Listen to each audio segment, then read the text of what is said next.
बहुत पुरानी बात है। गौतम बुद्ध एक शहर में प्रवेश कर रहे थे। उनके कुछ शिष्य भी उनके साथ थे।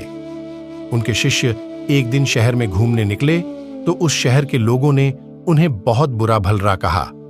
शिष्यों को बहुत बुरा लगा और वे वापस लौट गए। गौतम बुद्ध ने जब देखा कि उनके सभी शिष्य बहुत क्रोध में दिख रहे हैं तो उन्होंने पूछा, क्या बात है, आप सभी इतने तनाव में क्यों दिख रहे हैं? तभी एक शिष्य क्रोध में बोला, हमें यहां से तुरंत प्रस्थान करना चाहिए।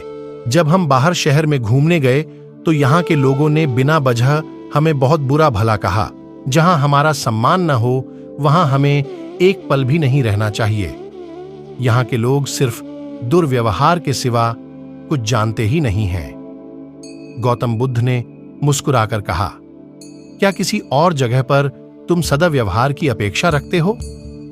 दूसरा शिष्य तब गौतम बुद्ध बोले, किसी जगह को सिर्फ इसलिए छोड़ देना गलत होगा कि वहां के लोग दुर्व्यवहार करते हैं।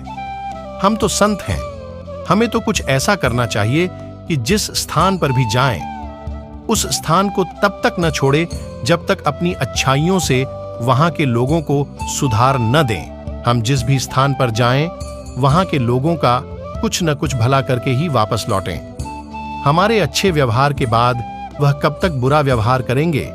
आखिर में उन्हें सुधरना ही होगा।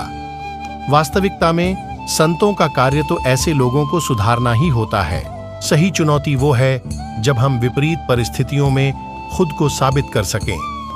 ये सभी बातें सुनकर बुद्ध के प्रिय शिष्य आनंद ने प्रश्न किया, उत्तम व्यक्ति किसे कहते हैं? इस पर बुद्ध ने जवाब दिया, जिस प्रकार युद्ध में बढ़ता हुआ हाथी चारों तरफ के तीर सहते हुए भी आगे बढ़ता जाता है, ठीक उसी तरह उत्तम व्यक्ति भी दूसरों के अपशब्दों को सहते हुए अपना कार्य करता रहता है। खुद को वश में करने वाले प्राणी से उत्तम कोई और नहीं हो सकता। गौतम बुद्ध की बात शिष्यों को अच्छी तरह से समझ में आ गई और उन्होंने वहां से जाने का इरादा त्याग दिया।